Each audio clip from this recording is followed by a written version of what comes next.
Right, here we have the ferrous and non-ferrous metal detector.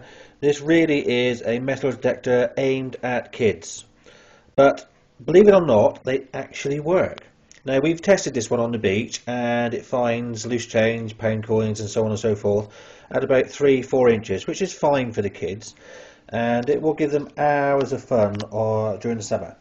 Now, the actual control box is nice and lightweight. Underneath here we've got the battery compartment, and it takes 6 AA batteries. They do last quite a while.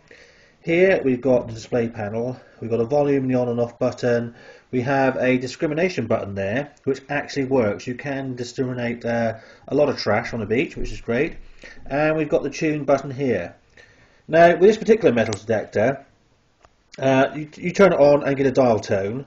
You then press this red button, and while you're doing that you turn the tune until the needle on the display reaches the naught. Then the metal detector is tuned for that particular ground condition and you're ready to detect. You have to do this a few times depending on your ground condition, but it's just as easy as pressing that button. As long as you start with that needle on naught, you're ready to detect. The discrimination button here, I always have it set to 0, and I tell my son to do that as well, to make sure that he digs every single target, especially on the beach, because you never know what's going to turn up. The tune button just down here, very simple, goes all the way around, but you use that mainly to tune and make sure the detector's working and the needle's on naught. The volume and on and off control here really does send the volume through the roof. It's really quite loud. So on this particular, I don't know if you can see that, but on this particular model you have got an earphone jack there.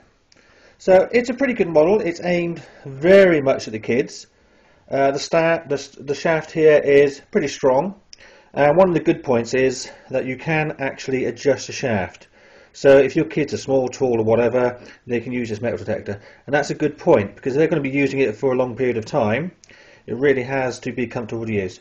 The disc, relatively small, but that's fine for the kids, and it's waterproof. Not that you'd be going anywhere near the wet sand on this, because this detector really is not geared for wet sand conditions. We mainly use this on the grass in the garden and down on the beach on the dry sand. For what it is, this detector is great. The kids love it. It will offer hours and hours of fun, and as I've said, it actually works and does pick up coins to a depth of 4 or 5 inches. And in a later video we will be demonstrating that. So there we have it. It is the lightweight, easy to use kids metal detector, ferrous and non-ferrous metal detector, and will give them absolutely hours of fun on the beach. Enjoy!